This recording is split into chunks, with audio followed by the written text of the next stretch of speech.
that we are all health and safety. Okay, I'm going to work on the basis that we are all health and safety professionals here, and you don't need me to talk about the crucial role that we play in maintaining a safe working environment.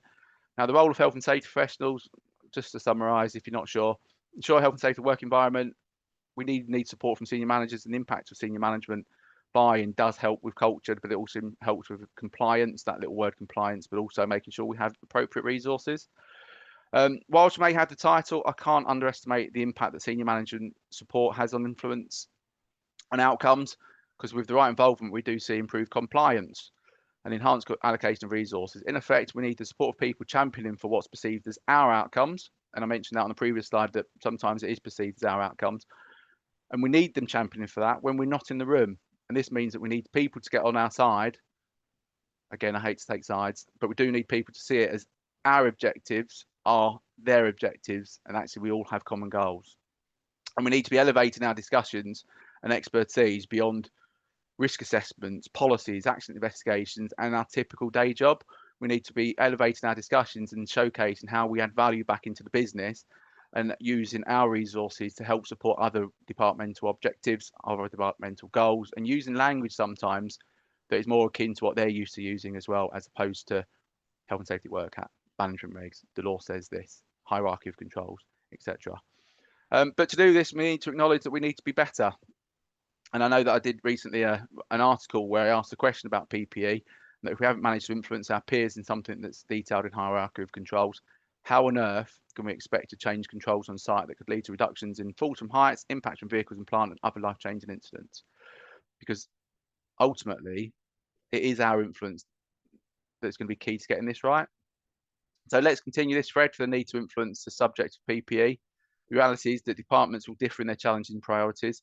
Yes, we can quote legislation to the cows come home, and many of our colleagues will and do on a daily basis. And yes, we can talk about hierarchy of control and what people must do, etc. But that approach is not always conducive to getting the right outcomes, and it isn't always their focus. That is, in their eyes, at least, our job as health and safety practitioners. They can be more focused on things that are in their job description and control. Let's be fair, for instance, for finance departments, that does mean looking at budgets, looking at invoices, looking at payrolls, and cost can be their number one priority, and advocating for a more expensive solution doesn't necessarily sit high on the list of their objectives. Therefore, it's crucial that when looking to conduct thorough assessments to identify specific needs, that you work with departmental colleagues, understand what their unique challenges are, and also what their drivers are. What is it that's going to get them to do what we need them to do? Procurement teams, with their loads of focus on budgets and bottom lines and value over the life cycle of procurement, are real key instruments for this, and they can be superb allies in ensuring we get the right PPE, continuing that theme. And that's by displaying the long-term value of investing in quality equipment. We can highlight the potential for cost reduction stemming from accident prevention, associated liabilities, and other indirect costs, but it also needs to be in a manner that, in a way that our colleagues understand and see as part of their shared goals. So that's why influence matters. So the power of soft skills. Now, soft skills is often referred to as interpersonal or people skills, and these are essential in the workplace.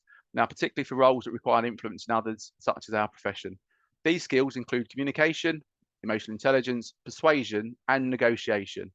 Unlike technical skills, which are specific to a particular task or job, soft skills are broadly applicable and crucial for effective interaction and relationship building.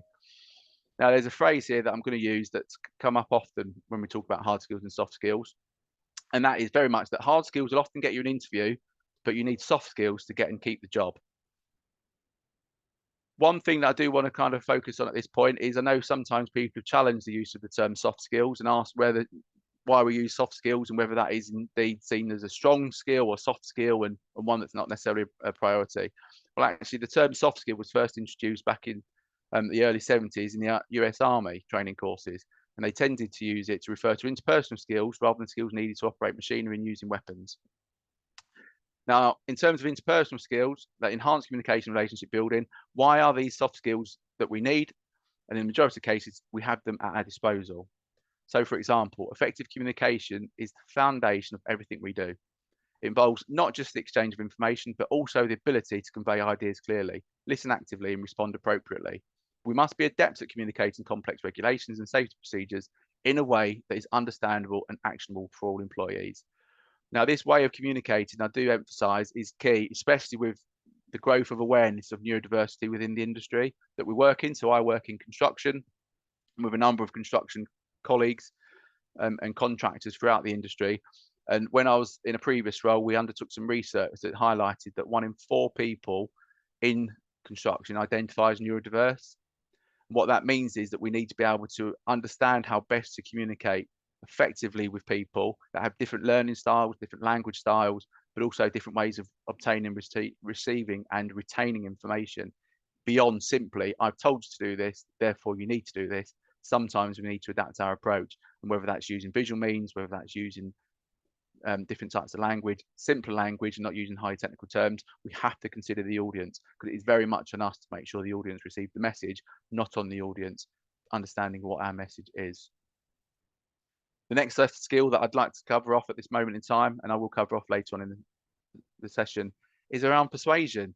And persuasion is ultimately the ability to convince others to agree with your viewpoint and follow a course of action.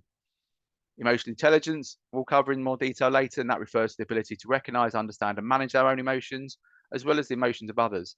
High emotional intelligence enables people to handle stressful situations calmly, understand the perspective of others, and build stronger relationships with colleagues and senior management. Negotiation is essential for reaching agreements. And whilst we might not think we negotiate often, ultimately a lot of things are negotiation. And to understand how we can do that, such as to get budget allocation for safety equipment, we'll cover off some tips around how to approach negotiations confidently and ultimately with an outcome in mind. Now, I'd normally cover an activity at this point, which is just to start to think about what soft skill you might find most challenging and why. But that's maybe something that you can take away later on after this session. Because I want to focus on, for now, building alliances. Because actually building alliances is something that we don't necessarily always do outside of our bubbles. So we work with health and safety people, we might work with line managers, but actually going out of our way to support other colleagues in other departments goes a long way to building alliances. And alliances ultimately help us to achieve our goals. Now, building alliances, for me, is a very critical skill to influence senior management and drive positive change within organisations. Alliances are partnerships with individuals or groups who can support and advocate for our initiatives. So if you're trying to do something, it's always best to have a collective voice that's in meeting will speak up and support what you're trying to achieve. It involves establishing trust, demonstrating value, and fostering collaboration. Now, a question that I'd like to ask you, you don't need to answer it, but one to reflect on for now is, have you seen this in place when you attend meetings? When you go in to pitch for yourself or maybe other people, you've noticed that colleagues will champion it and say, what a great idea that is. Yes, I think we should do this, even where it doesn't necessarily directly influence them. I'm not frozen. People thought I'd frozen, but it's one of those things where people are really adept. If they're trying to achieve an outcome, understand who your allies are, get them on side before meetings so that then when you're presenting, there is a collective combined voice that talks through the benefits of what you're trying to achieve. And to do this, you need to start to think about who are your allies. So who do you have as an ally within your organization? Are they colleagues? Are they managers? Are there other stakeholders? And by stakeholders, it could be other organizations that you work with, clients, partners, etc. The first step in building alliances for me is identifying these individuals and groups who share common goals or interests. So, for example, if you are working in a manufacturing company, and this is a good example I'd like to think. So for me, if I'm thinking about allies and I'm thinking about who can I have that's an ally that's when I go into this meeting, they're going to support what I'm trying to do, I might identify the production manager. Now, whilst we have different outcomes, so production manager will look at it and see that they're interested in maintaining smooth operations, efficiencies and outcomes. Well, we get smooth efficiencies, outcomes and positive outcomes by having our teams in place that are safe, they're on site, they're not having accidents, the machine's working correctly. But it's just reframing that position so that they see it as you can maintain operations and output if we do it this way, is a real key ally. So that's an example of someone who I'd see as a key ally within the manufacturing company. Now, next thing to think about is how do you build the trust? And trust is the foundation of any successful alliance. We must demonstrate integrity. It's core to our values as IOSH members. We have to be reliable. We have to have the competence to gain the trust of allies. Now, consider, how do you establish trust and credibility within your organisations? Well, for me, it's to regularly update the allies on our common goals and safety initiatives, be transparent and honest about challenges and areas that might need improvement, get their opinions, get their advice, and that brings them into thinking about common goals and outcomes as well. And ultimately, it's about following through and consistently meeting those commitments and delivering on what you said you're going to do. And if you're not going to deliver on it, making them aware of why, what barriers to that have been. And again, goes back to my previous point, get their input in terms of what do you need to support with, how can they help you achieve and overcome these barriers. Next point on building alliances is very much around demonstrating value and aligning your goals. Now, people are more likely to support initiatives that align with their own goals and values. Clearly articulating how your initiatives benefit them, the organisation and our stakeholders is key. Now, this is really important whether you're speaking to the chief exec, the finance director, production managers, HR colleagues. Aligning to their goals as well as the organisation goals really helps you build alliances. Now, your value proposition is about the benefits to them and their teams, and identifying and emphasising those shared objectives, such as improving operational efficiencies, is key. So, for another example here is if you are going to go ahead and propose a new training program, you could, for instance, highlight how the program can align with the manager's goal of maintaining high productivity levels. Next one is one that I think is really key, and one that I'd probably put as a real focus point. So if I was going to make a note, this would be one of the notes that I'd make, and that is active listening and empathy, because these are crucial for understanding the perspectives and concerns of potential allies. And actually achieving these goals or enhancing these skills will help you in building rapport and addressing any reservations that they may have. Now, active listening is really key to pay close attention to what they're saying, ask questions if you need to, and reflect back on what you hear to ensure that you've understood what they're saying to you. And empathy is showing concern for their challenges at work and finding those solutions. Now, research shows that empathetic listening is a key component of effective communication in relationship buildings, because it doesn't just involve hearing the words that people are saying, but it also means understanding the emotions and intentions behind what people are saying to you as well. Involvement in the problem-solving focus fosters a sense of ownership and commitment to the proposed solution. Collaboration encourages the exchange of ideas and leverages diverse perspectives. It gives a chance for you to see if your suggestion is the only solution, and whether there's something else that you might want to consider. And then lastly, I'd provide recognition and support, because by recognising and appreciating the contribution of others, it reinforces that positive behaviour and it strengthens your alliance. Offering support, resources also enhances their ability to contribute effectively. How can you do that? Well, public recognition. Acknowledge their efforts in meetings, newsletter, award ceremonies, thank them publicly to say, thanks for your help with this, that's really helpful. Puts them as part of the ownership of that task or that initiative, but it also gives them that warm, fuzzy feeling, which is always important. How can you, what support resources can you provide? Well, for me, it's providing training, it's tools and other resources to help them succeed in their roles. And the emphasis there is in their roles, not just the mandatory health and safety training. What can you do to help them achieve success in the roles that they perform for the business?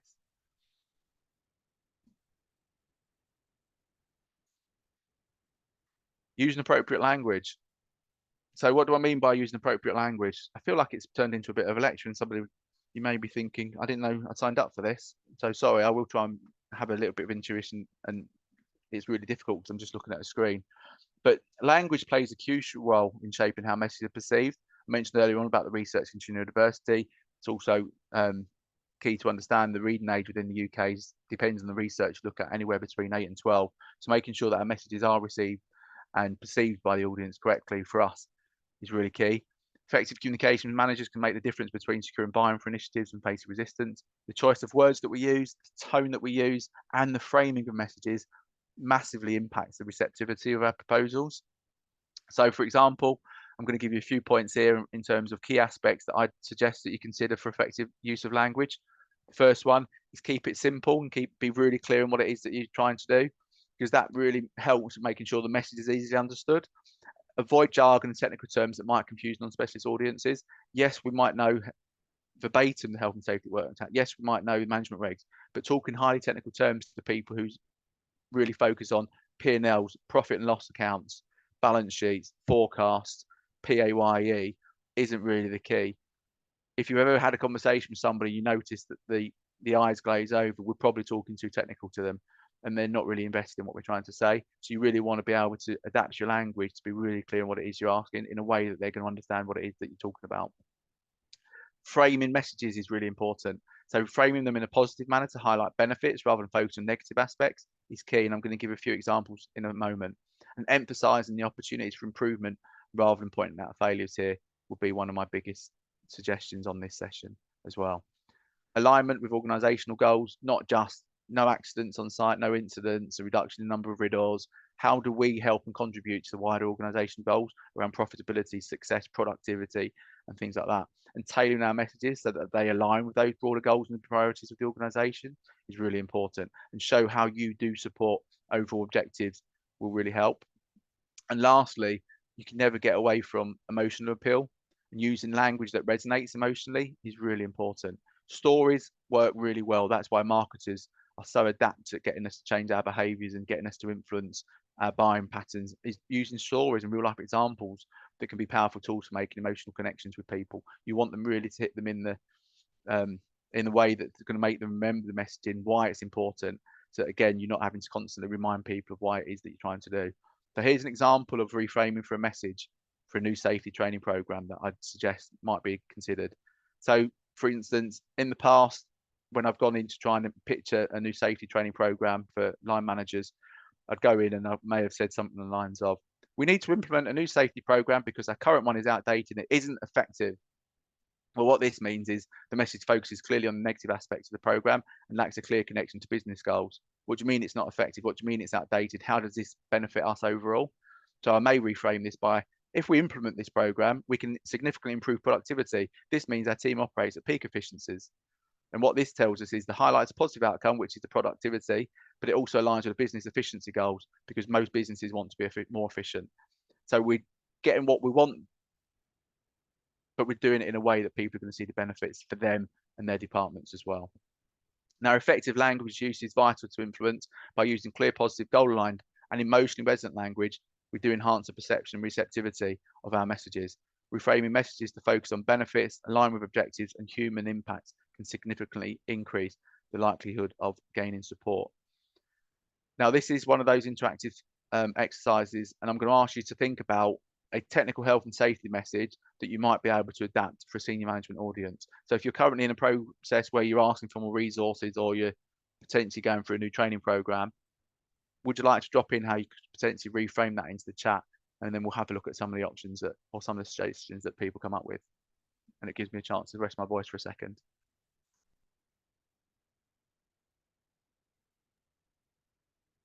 Thanks, Danny. I think from me, it's something that I say quite often, but I always thought that I was a really good communicator until I got into health and safety and realised actually how complex that skill is and how many different layers there is to it as well. It's definitely a focus of mine to actively try and improve my skills around communication. And it's one of the most important skills, I think, to have as a health and safety professional. So really finding this very helpful. It's definitely reflecting on a lot of stuff that I have been researching and reading up on myself as well, and reiterates a lot of that. So hopefully everyone else on this call will benefit from what you are saying. Well, thank you very much. I'll take that, because I think, so one of the reasons why I'm quite passionate about this is because I do know some of the challenges, and whilst I'm not currently a health and safety manager, having been a manager for years, it's all about influencing, and we generally try to get people to do what they don't necessarily see as a priority for them. Whilst we might have goals around target zero and things like that and have priorities, I've always been of the opinion that priorities change, and we need to make sure that people are doing it even when it's not a priority, because it's the right thing to do ultimately. And language plays such a role, and it's that whole parent-child relationship that sometimes comes through, where if you tell people not to do it, they're more likely not to do it. And I'll give an example of language really, that we're covering off in various ways with current mentors and mentees, and that is very much and it's a really good exercise for people to do. If you've ever been in a meeting, or if you ever briefed a team, so if you've ever done a toolbox talk or you've spoken at length to more than 3 or 4 people, and you've ever had that perception whereby you said, okay, so this is what we're going to do, and this is what we want to achieve, and this is what the outcomes are, and then you walk away and you get 3 or 4 different interpretations of what that message is, and you sit there and you say to yourself, I don't believe it. I couldn't have been clearer. I've told them what they need to do, and I've got 4 people doing completely different things. It's a really good way then, and whilst tendency has been, and I'll be honest, I've been in this position in the past, to say, well, it's them. I've been really clear on what I need them to do. I'm brilliant at communicating. With the fact that 4 people have taken a different impression from that message out into the wider world, kind of make sure that you need to do something better. And actually, I've always advocate focus on what's in our control. So that's why now what I tend to do is be really clear on, if I'm delivering a message, getting that feedback back. So ask them to repeat it back. So I've asked you to do this. I've spoken to you about this. What do you think that means? What is it that you think I'm asking you to do? Great, that's brilliant. Or let me just refine that, because actually what I meant was this.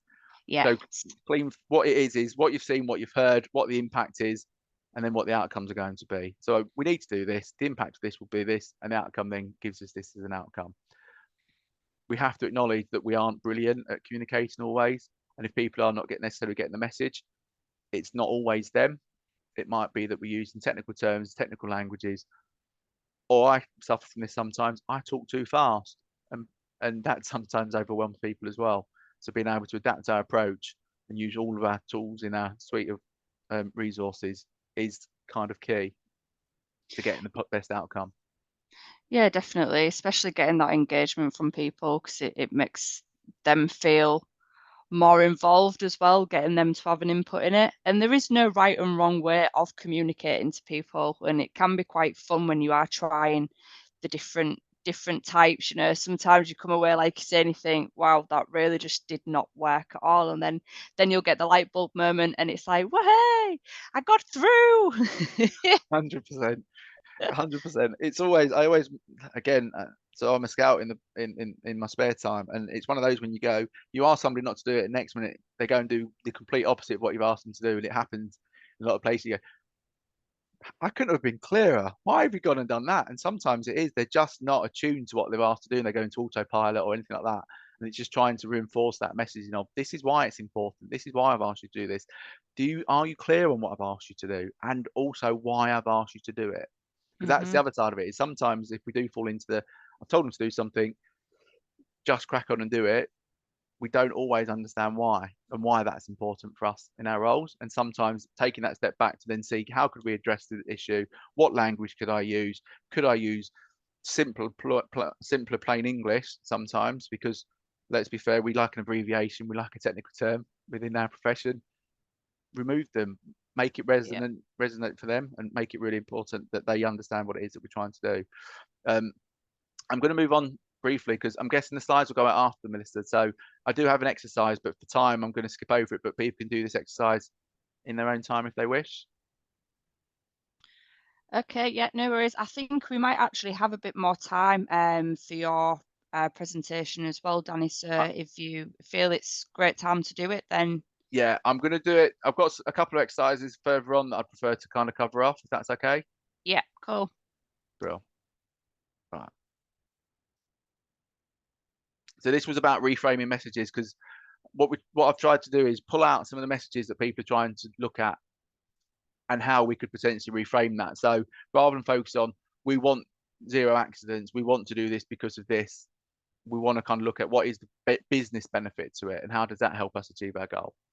But I want to talk about emotional intelligence, because emotional intelligence for me is the ability to recognize, understand, manage, and influence our own emotions and the emotions of others.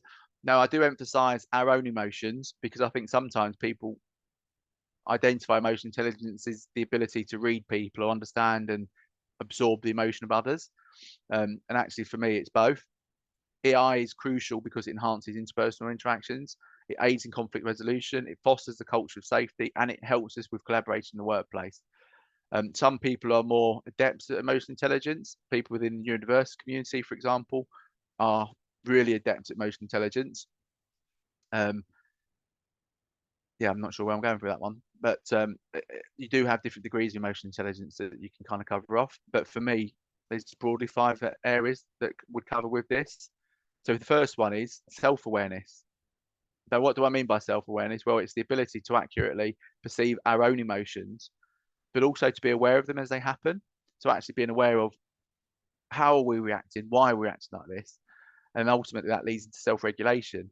Now, the self-regulation is the ability for us to control or redirect our disruptive emotions and our impulses and adapt to changing circumstances. So if we are, as we become more adept at this, feeling slightly triggered or agitated by people that question us or challenge us in what our views are, what we say.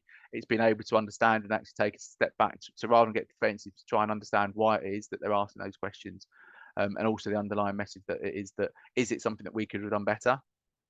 What is our motivator? So a passion for working for reasons beyond money or status. It's understanding somebody's propensity to pursue goals with energy and persistence. So if you're driven by intrinsic motivation, dedicated to fostering a safe working environment, then your passion is going to inspire colleagues to prioritise health and safety, which leads to a more proactive safety culture. So actually understand what our motivators are, both for us, but also for other people. So understanding a finance person, again, I pick on finance. So if anyone is from a finance background, this isn't aimed at you, but their priority is financial stability within the organisation. That is their number one. Yes, they'll think about risks and stuff like that, but fundamentally, they want us to be profitable. So actually understanding what their motivator is and how you can align with that is key. Empathy does come hand in hand with emotional intelligence, and empathy is very much the ability to understand the emotional makeup of other people and treat them according to their emotional reactions. And then social skills, which is the proficiency in managing relationships and building networks. Now, this is very much an ability to find common ground and build rapport. Now, I cannot emphasize how effective social skills will be in enabling you to work well with diverse teams and lead successfully. Now, I understand that when I talk about networking and social skills, things like that can be quite uncomfortable for people. But I do know that social skills and building networks is key in building alliances, but also getting positive outcomes. Some tips around building networks I generally share. So if you've ever been to a networking meeting or you happen to attend, and you may well with the branch and things like that, I'm guessing you do some networking events if it's like other branches, you'll often find people who attend for the first time and be a little bit like fish out of water. Or they'll attend these networking events and feel the need to pitch what they do to everybody else in the room. And what I'd always suggest is, please don't do that. No one wants to be sold to on a first date. The first point I'd always ask is have a conversation with somebody. The best opening line you can ever ask somebody is the Cilla Black line. What's your name? Where'd you come from? What do you do? Try and get that in first, because then you adapt your introduction to what that person's told you. Because if you walk into a room, and IOSH is slightly different, but if you walk into many rooms and the first time you speak to somebody, they go, what do you do? And you go, I'm a health and safety person. Well, we all know what people's perceptions of a lot of health and safety people can be. So trying to advance that into a positive conversation could sometimes be slightly challenging. Asking them what they do enables us to change our approach. So what do you do? Well, that's fantastic. So I would say within the construction world, I typically focus on what projects they've worked on, because people in construction love talking about the projects, what they've worked on in the past, and actually being able to reference those and draw that out. And then I'd adapt my approach to ask them about the project and then slide in what I do. But by that point, we've already got a bit of a rapport going because I've shown interest in what they're doing. I've demonstrated my active listening skills. I've asked them prompting questions, and I'm then able to take them on the pathway of where I'd like to take them towards. Simply saying I'm a health and safety person screams, I like to do risk assessments, I like to write policies, and I like to investigate accidents typically. And I know that's not what we do. We do a lot more than that. But sometimes that is what people's perception of us is, and will be unless we start to change these. I'd probably drop the clipboard in the networking event as well for anyone that likes a clipboard. I'm joking, sorry. I did say at some point I'd give a bit of bad humour. Persuasion. Persuasion and influence. So this is, I guess, probably ones that I'm really keen on. So I like a lot of psychology, and I mentioned my behavioural safety background, and I like to understand, why do people do that? Because broadly, I'd say it's the systems that make people do certain things, but there will always be that outlier that does something that you just cannot fathom. Now, there's lots of books on it. The one that I'm going to kind of focus on a little bit is Robert Cialdini, who wrote a book, Influence and the Psychology of Persuasion, and many things that he talked about you might recognize. So there are typically 7 reasons of influence, or 7 things that people think about when they talk about persuasion. And I'm going to kind of cover off in a little bit of detail, and hopefully there'll be some tips within this that you might take away and implement within your organizations, but I'm happy to talk through them afterwards if that helps. So the first one that you might want to consider is reciprocity, which is easy for me to say on a Wednesday morning, which is about giving a little something to get a little something in return. So one of his first principles of persuasion was that human beings are wired, and we are wired, to return favors and pay back debts, as in to treat others as they've treated us. We explain by psychology that this is simply the fact that humans hate to feel indebted to others in the main. And one of the best examples of this comes from a series of studies conducted in restaurants. So if you do eat out and you travel away for business quite a lot, or you take family or partners out for dinners, here's a little tip. Last time you visited a restaurant, there's a good chance that the waiter or waitress will have given you a gift, probably about the same time they bring the bill. Typically, it'll be a mint. So as they bring the bill, they'll go, have that mint. And here's the question, and it's an open question. Does the giving of a mint have any, do you think this giving of a mint has any influence over whether you're going to give them a tip? And generally speaking, most people go, no, I'm not influenced by the mint. I'll give a tip anyway. Or no, I'm not going to be influenced by that. But actually, the mint makes a real difference, because what studies have shown us is that giving people a single mint typically increases tips by about 3%. So you are actually paying towards that mint through your tipping system. Now, interestingly, if you got double mints, so if you felt, wow, he's giving me 2, what a lucky person I am, I've got 2 mints off with my waiter or waitress, the tips quadruple. Now, most interestingly of all, and this will be one that you resonate with, and it's resonated with me a couple of times, and you think, you cheeky little so-and-so, you tried to pull one on me here, and that is that if the waiter or waitress provides a mint, they start to walk away, but then they stop and come back and say, do you know what, for you, I'm going to give you an extra mint, tips go through the roof. A 23% increase was influenced not only what was given, but how it was given. So if you're trying to think of rewards and things like that for the team, think about how you're going to give that reward, how are you going to deliver that message, how are you going to give that benefit. And if you are in a restaurant and somebody steps away to come back, don't be surprised if you suddenly give them more tip, which I find phenomenal. The second principle of persuasion is commitment and consistency. And consistency is very much activated by people looking for and asking for small initial commitments that can be made. It doesn't need to be a large commitment. Little commitments that then lead on to something else that's bigger has a massive impact. So again, there was a massive famous set of studies where people found that, rather unsurprisingly, very few people would want a signboard on their front lawn supporting a drive safety campaign in their neighbourhood. However, when they did this study in a similar neighbourhood close by, 4 times as many homeowners indicated they'd be willing to erect this unsightly billboard. But why did they do that? Well, because they'd been prompted. They'd been prompted because 10 days previously, they'd agreed to place a small postcard in the front window of their homes, signalling their support for a drive safety campaign. That small card with the initial commitment that led to a 400% increase in a much bigger but still consistent change. So what we can think about when we do this is, when you're seeking to influence using consistency principle, the detective of influence looks for voluntary, active and public commitments, and ideally get those commitments in writing, would be what I'd suggest.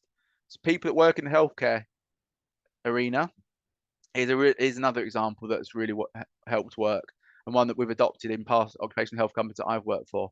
And that is that when you ask people to write down their appointment details rather than the staff writing them down, you will reduce missed appointments by 18%. So people are more likely to turn up for the appointment if they themselves are made to write down their appointment details rather than be given it by a receptionist or a clinician. Getting people to do something themselves helps you to deliver your outcomes because they've made that small commitment. The next thing you might want to consider is social proof. Now, there's nothing like feeling validated based on what others are doing. We see this all the time on social media, and it's that principle of keeping up with the Joneses. So especially when people are uncertain, people will look to the actions and behaviours of others to determine their own. Here's another one, going back to those people that travel or stay in hotels. You may have seen now that there's often a place card in bathrooms that attempts you to persuade you to reuse your towel. And they'll generally do this by drawing attention to the benefits that reuse can have on environmental protection. It's a pretty effective strategy. Please reuse your towels. It benefits the industry and benefits the environment in this way. But you'll be surprised to know there's an even more effective way than just telling people about the benefits of environmental protection. If you've not seen where I'm going with this, well, that's very much that if you take a lesson from principle social proof and you simply include the fact that X% of guests, so 75% of guests, reuse their towels at some point during their stay, so please do so as well, towel use increases, because we like to think of ourselves as everybody else and we're as good as everybody else.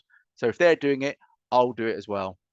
Now, next time you go in a hotel and you see one of these signs and you read that, Please don't necessarily just think, I hope they're not the same tales, because I would like to encourage you, they do change them between guests. But like most people, you think that someone will have no influence on your behaviour, but it does. It really does. And it's that soft, subtle nudge that makes us, because we've said social proof, that makes us then do a task that somebody else wants us to do. Yes, there are environmental benefits, but the benefit of being the same as somebody else doing what they do because they can't be seen to be better than us also helped as well. So you can think about that and how changing just a few words on a sign to honestly point out what comparable previous guests have done is the most effective message, because that led to a 33% increase in reuse. So what we couldn't be thinking about is, rather than relying on our own ability to persuade others, why don't we point out what others are doing already, especially in many similar others? So on site, if people are already doing certain things, emphasizing that this is the norm on site is a real key. This would align to the broken windows theory for those of you that are interested. And if you're interested, I'll cover that towards the back end of it. But that social proof is a real key, and we want to be seen to be doing the same as everybody else. The other art of persuasion, well, it's authority. This approach of, you will obey me because I'm the boss. You will obey me because I'm telling you to do this. You will do as you're told because I'm the health and safety officer. Well, we do have a tendency to obey authority figures, even if they're objectionable, and ask others to commit objectionable acts. It's human nature. What the science tells us here is that it's important to signal to others what makes you a credible, knowledgeable authority before you make your influence attempt. This can be present. Of course, this can present problems. You can hardly go around telling people how brilliant you are, unless you're like me, because I'm fantastic. But you can certainly arrange for someone to do it for you. Surprisingly, the science tells us that it doesn't seem to matter if the person who introduces us is not only connected to you, but also likely to prosper from the introduction themselves. It loops back to the importance of building alliances. So getting other people to talk about how credible we are, how good we are at what we do, builds that credibility. That's where the alliances comes from. That's where our peers come from. People champion us when we're not in the room, as I mentioned earlier on. The next principle, liking, because reality is the more you like someone, the more you're likely to be persuaded by them. People prefer to say yes to those that they like. But what causes one person to like somebody else? Well, there's generally three factors. We like people that are similar to us. We like people that pay us compliments and massage our egos. And we like people who cooperate with us towards mutual goals, where there's shared outcomes. Now, as more and more of these interactions that we are having take place online, it's worth asking whether we can factor these in to online negotiations. So can we factor in that it's people like us and it's that we pay us compliments that will make a difference to achieving our goals? Because Zoom and online meetings is a challenging one. However, paying us compliments, getting us to know each other is key. These personal relationships are key. And there is another example, because I do like to give examples that I've got written in front of me that I'll just mention, which is in a series of negotiation studies carried out between MBA students at two well-known business schools. Some groups were told, time is money, get straight down to business during the negotiations. And in that group, around 55% were able to come to an agreement. However, the second group that was told, before you begin negotiating, exchange some personal information with each other, well, identify similarities you share in common, and then begin negotiating. In that group, 90% of them were able to come to a successful and agreeable outcome, which was typically worth 18% more to both parties. Those personal relationships are key. Harness that principle of liking to be sure that areas of similarity that you share with others and genuine compliments that you can give before you get down to business are key. These two probably aren't as important in terms of the principles, but I'll cover them anyway. So one is scarcity, when you believe something's in short supply, and you'll no doubt notice that when you're buying something or booking that room and it says one room left, so you think, I need to get wiggle on because I need to buy it. It's marketing playing to our scarcity principle, which is a perception that products are more attractive when their availability is limited. You can't really do that in health and safety field in many cases. But it does make us more likely to purchase something if we're informed that it's the last one or that a special deal will soon expire. Chances are it won't. So let's not be rushing to make a decision, but it's just people trying to persuade us to do it. And the last one is unity. And unity basically is that if you feel included, you are more likely to participate. Now, according to Cialdini, again, the principle moves beyond surface level similarities, which can still be influential, but under liking principle, instead it's about shared identities. Now, about the categories that individuals use to find themselves in their groups. Key characteristic of these categories is members tend to feel at one with, merged with the others. The categories in which we conduct one member influence self-esteem of others. Simply put, we are the shared me. Now, I mentioned broken windows theory a few moments ago. Now, this was a social concept where they did a social experiment whereby in a certain part of a certain town, they smashed loads of windows and there was no consequence to that behaviour. And what they found that antisocial behaviour went through the roof. There was no actions, there's no consequence, and that led behaviours to then be spread across a wider population that was negatively portrayed and shown within that local area.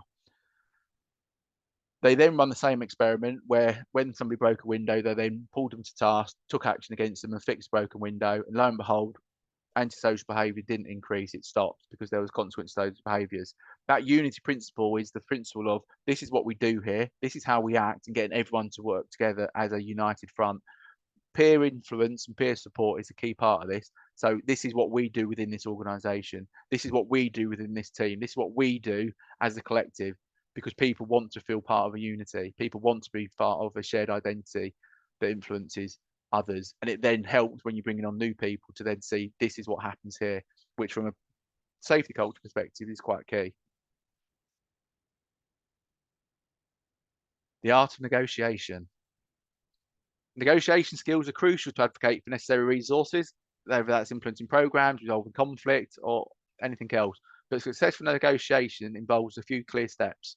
One is preparation. Secondly, it's key objectives, flexibility, and the ability to find mutually beneficial solutions. You want it where it's a win-win. So what can you do for preparation? Well, preparation is the process, typically, is gathering information, understanding the context, and formulating a strategy before you go into negotiations. So if you're going in to negotiate, let's say it's a pay rise even or something else, you want to make sure that you've got your information to support your argument, you've got the context of what that sits within, and you have a strategy. Clear objectives. What goals and outcomes do you want? What's going to guide your negotiation process? What is it you are trying to achieve? Flexibility. Move in between the approach. So during the negotiation, to accommodate new information, changing circumstances, be flexible. Make sure you adapt and respond, and then look towards the outcome. And then it does need to have a mutual benefit. Make sure that you're looking at finding a solution that addresses the interests of all parties, ensuring the outcomes is advantageous for everyone. And this isn't a point, but I would reference it anyway. And communicate. The ability to clearly and effectively convey ideas, listen actively, and engage in meaningful dialogue is key. Everything's underpinned by communication. Every one of these skills that we've covered so far is down to communication. Negotiation skills are essential to effectively advocate for changes or resources. Now, I find it slightly interesting that on a slide of health and safety people, I'm going to cover creating a positive safety culture. So I'm just going to kind of run through this quite quickly because I've hit my 11 o'clock. But essentially, you want to be making sure that creating this positive safety culture is, as I mentioned earlier on, this is what we do here. This is what we have within our organisation, our team, our department. This is how we do it. And it isn't a case of you telling people to do it. It's about influencing all of our peers, all of our stakeholders to see the positive outcome, the mutual benefit of having this approach. The positive safety culture will be, this is what we have here. Continuous communications, recognition programs, and involving employees and safety initiatives all contribute to the positive safety culture. And I'm sure we could go on forever talking about how else we can do positive safety culture. So I'm going to move briefly on to overcome resistance, because this is something that I asked at the beginning of the session. And I asked, what were the obstacles? And broadly speaking, the resistance from senior managers is, that's your job. This isn't a priority for me. We don't need to advocate and have resources of health and safety. This is one of the few roles, if realistically, that I'd say we actually try and potentially have the danger of making ourselves redundant, because we have a site that has 0 accidents, 0 incidents, there's no problems. We've done a really good job, but then our value is people then start questioning what we bring to the table. And I think it speaks for itself in a lot of time. Overcoming resistance and providing strategies for addressing these concerns effectively is to understand where they're coming from. Address their concerns. Don't be shy in addressing their concerns. Don't be shy in asking for a seat at the table to articulate what value you bring to it. I mentioned earlier on about understanding the departmental individual goals and their objectives and the benefits that you can bring to the table, working with your allies. So actually there are other people looking at overcoming the resistance are key. Provide evidence, demonstrate long-term benefits, use common language and goals, align to the business objectives, focus positively about what your impact is on those wider business objectives, either directly or indirectly. not just talking about we had no accidents, we had no riddles, we had no incident. What does that mean for the business? How has the benefits to the business been manifested through what you've achieved, through what these initiatives that you've delivered? It's great to say we have a compliance rate for mandatory training of 100%, brilliant. But what does that mean in reality? How does that benefit the business? Articulating the benefits to the business will be key in them understanding what it is that our goals are doing and what our role has been. So you might want to think about some examples that you've encountered and think about how you can overcome some of these. Because the next thing I'm going to ask now is to think about your action plan. So if you came on this call thinking, well, I know I've got to achieve something. I know I need to ask for more funding for a training course. I want to go on this program. I need to implement this software. I need to do this. What's your action plan development? How are you going to kind of overcome this plan? What are you going to do about it? Simply going into your line manager going, we need £10,000 for this piece of kit. We need £20,000 for this training program. Why? What benefit does it bring to the organization? How does that help that person with what they do? But how can they sell it into somebody else if you need to get permission? It goes through various chains of command.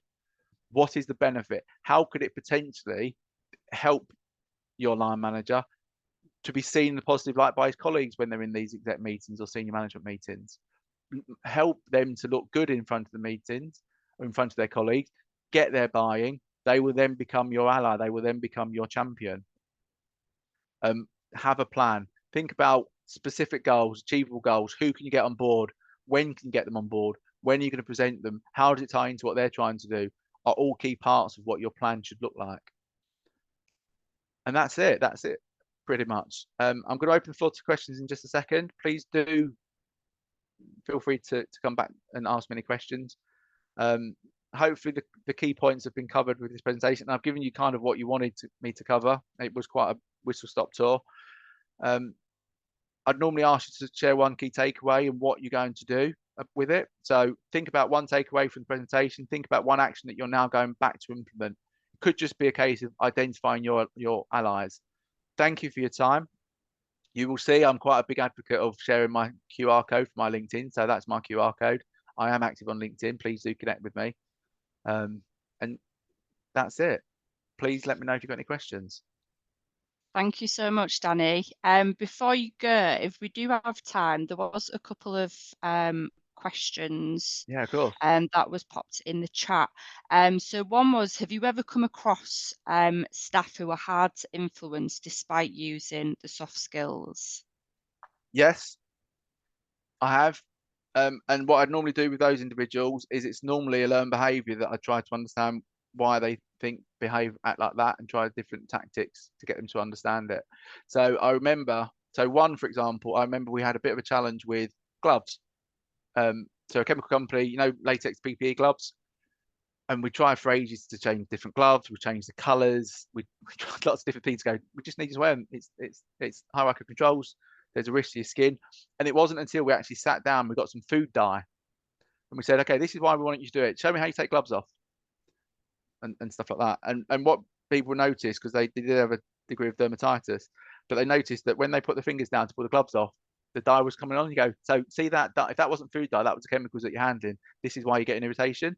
This is how you can take gloves off. This is why you need to wear them. This is how you take them off, because you don't see it. And this is how we do that. So adapting the approach to try and understand what their barriers are and what behaviors we're trying to change.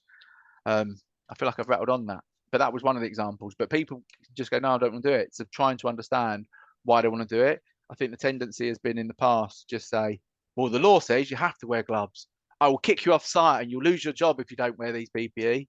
Well, that's not really going to be a motivator for somebody. Actually understanding why they're not doing it and trying to attack them emotionally and get them to appreciate what it is you're trying to do really works. So change your approach, use your allies, use your influences to try and get them to see it from a different perspective.